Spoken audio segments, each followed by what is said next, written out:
Salut tout le monde. Bon, voici un extrait d'un examen national des années précédentes. Bon, essayez de réfléchir à la solution et puis vous comparez avec celle que je vous propose ici et bonne chance. Bon, premièrement, limite de f de x en moins l'infini égale à limite exponentielle moins x sur x moins l'infini. Donc ici, on va poser grand X égale moins X, quand petit x tend vers moins l'infini, grand X tend vers plus l'infini. Et on a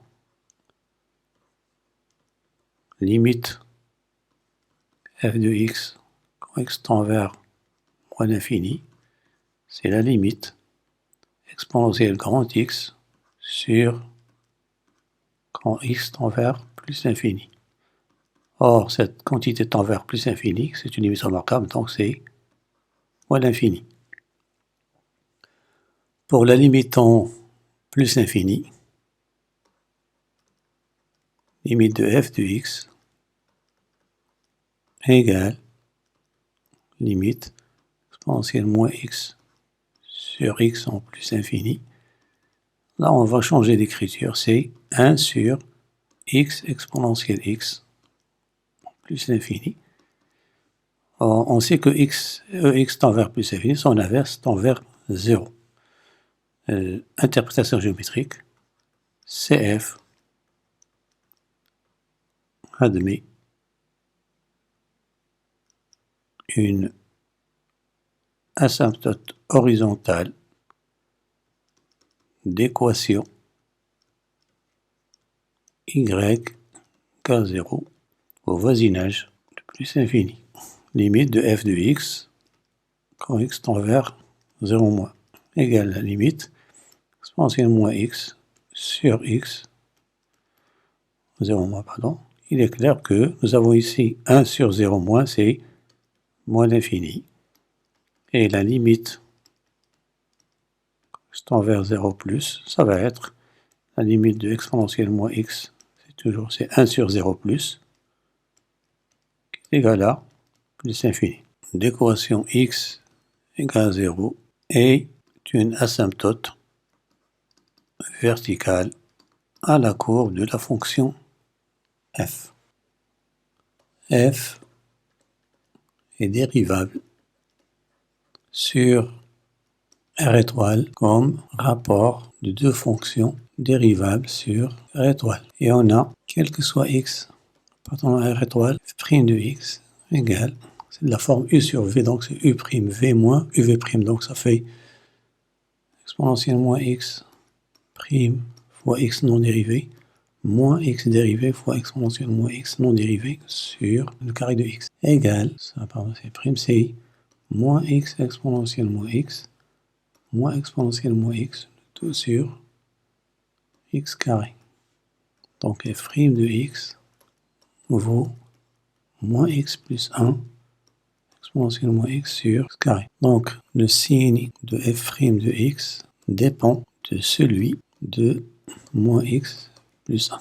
On va adresser le tableau de variation ici, x dans les bornes, dans mes définitions. Nous avons ici moins 1, 0. On a ici deux traits parce qu'elle n'est pas définie au point 0. 0, f' de x, f de x. Bon, à gauche de moins 1, on a ici plus. La limite en moins l'infini, c'était moins l'infini. L'image de moins 1, c'est moins e. Vous avez ici moins l'infini, plus l'infini. Ici, c'est 0. Donc, la fonction est croissante sur moins l'infini, moins 1, décroissante ici. Et puis, décroissante, bien sûr, ici. Les branches infinies, donc on a déjà montré que la courbe admet deux asymptotes, l'une verticale et l'autre horizontale. Il nous reste à déterminer les branches infinies au voisinage de moins l'infini. Et on avait calculé la limite de f de x en moins l'infini, c'était moins l'infini. Donc Donc on va calculer maintenant la limite f de x sur x en moins l'infini égale limite exponentielle moins x sur x carré en moins l'infini. Vous voyez que là c'est une forme indéterminée, donc on va essayer de changer l'expression de. Donc on va écrire exponentielle pour avoir un carré ici sur x sur 2 le tout au carré. Ici il faut multiplier par, donc égale la limite quand x tend vers moins l'infini 1 sur 4 1 sur x sur 2 exponentielle x sur 2 le tout au carré. On va poser maintenant, on pose grand X égale x sur 2. Quand x tend vers moins l'infini, grand X implique que grand X tend vers moins l'infini. Et on a la limite de f de x sur x quand petit x tend vers moins l'infini égale limite 1 quart grand X tend vers moins l'infini 1 sur x exponentielle x au carré. Or, la limite de x exponentielle x à moins l'infini c'est 0, implique que la limite de f de x sur x en moins l'infini c'est 1 sur 0 plus c plus l'infini. Donc, CF admet une branche parabolique de direction y' ou y au voisinage de moins l'infini. Donc, pour le tracé de la courbe, on va placer l'extrémum, c'était moins 1, moins e c'est moins 2,7, c'est presque là. Nous avons ici une tangente horizontale. Nous avons la droite d'équation x égale 0 est une asymptote verticale. Nous avons la droite d'équation y égale 0, asymptote horizontale. Nous avons une branche parabolique de direction l'axe des ordonnées quand x tend vers moins l'infini. Donc la courbe vient de moins l'infini de l'axe des y.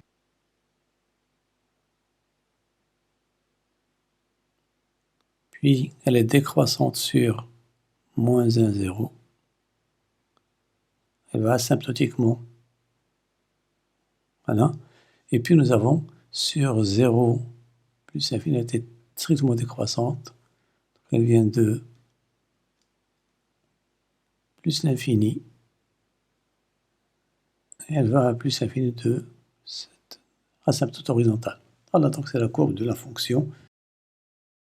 Pour la solution de la deuxième partie, bon, il faut montrer que, premièrement, que pour tout x appartient à R, exponentielle de x supérieure à x plus 1, ça, ce sont des conditions presque classiques. Il suffit d'étudier la variation de la EX moins x moins 1 sur R, bien sûr. On a pour tout x dans R, g' de x égale exponentielle de x moins 1, d'où le tableau de variation de la fonction g.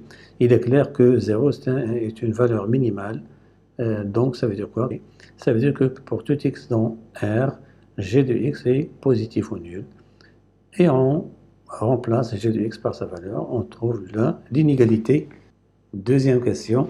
Il faut en déduire que x carré f de x est inférieur à x sur x plus 1. Bien sûr, on va prendre un réel quelconque positif, strictement positif. On a x carré f de x égale à x exponentielle moins x. C'est de la forme x sur ex. Or, on sait que e de x est supérieur à x plus 1, d'après la question précédente. Donc, je passe à l'inverse. Donc, l'inverse est inférieur à l'inverse, ou égal, bien sûr. Et comme x est extrêmement positif, on a x, on multiplie les deux membres de l'inégalité par x. On trouve x sur ex est inférieur à x sur x plus 1, d'où l'inégalité cherchée. Montrons par récurrence que, quel que soit n appartenant à n, n est compris entre 0 et 1 sur n plus 1. Bon, pour n égale 0, il est clair que u0 c'est 1, donc il est compris entre 0 et 1, c'est vérifié. On suppose que un est compris entre 0 et 1 sur n plus 1 pour n appartenant à n. Donc ça, c'est l'hypothèse de récurrence, montrant que un plus 1 est encore compris entre 0 et 1 sur n plus 1. Alors, quel que soit n appartenant à n, on a un plus 1 égale un carré f de un, qui est inférieur à un sur un plus 1, d'après 2, car les un sont positifs. Or, un plus 1 est supérieur à 1 parce que un est positif, donc l'inverse est inférieur à 1, d'où En multipliant les deux membres de l'inégalité par un qui est positif, on trouve un sur un plus 1 inférieur ou égal à 1. D'où un sur un plus inférieur ou égal à un qui est inférieur par hypothèse de récurrence à 1 sur n plus 1.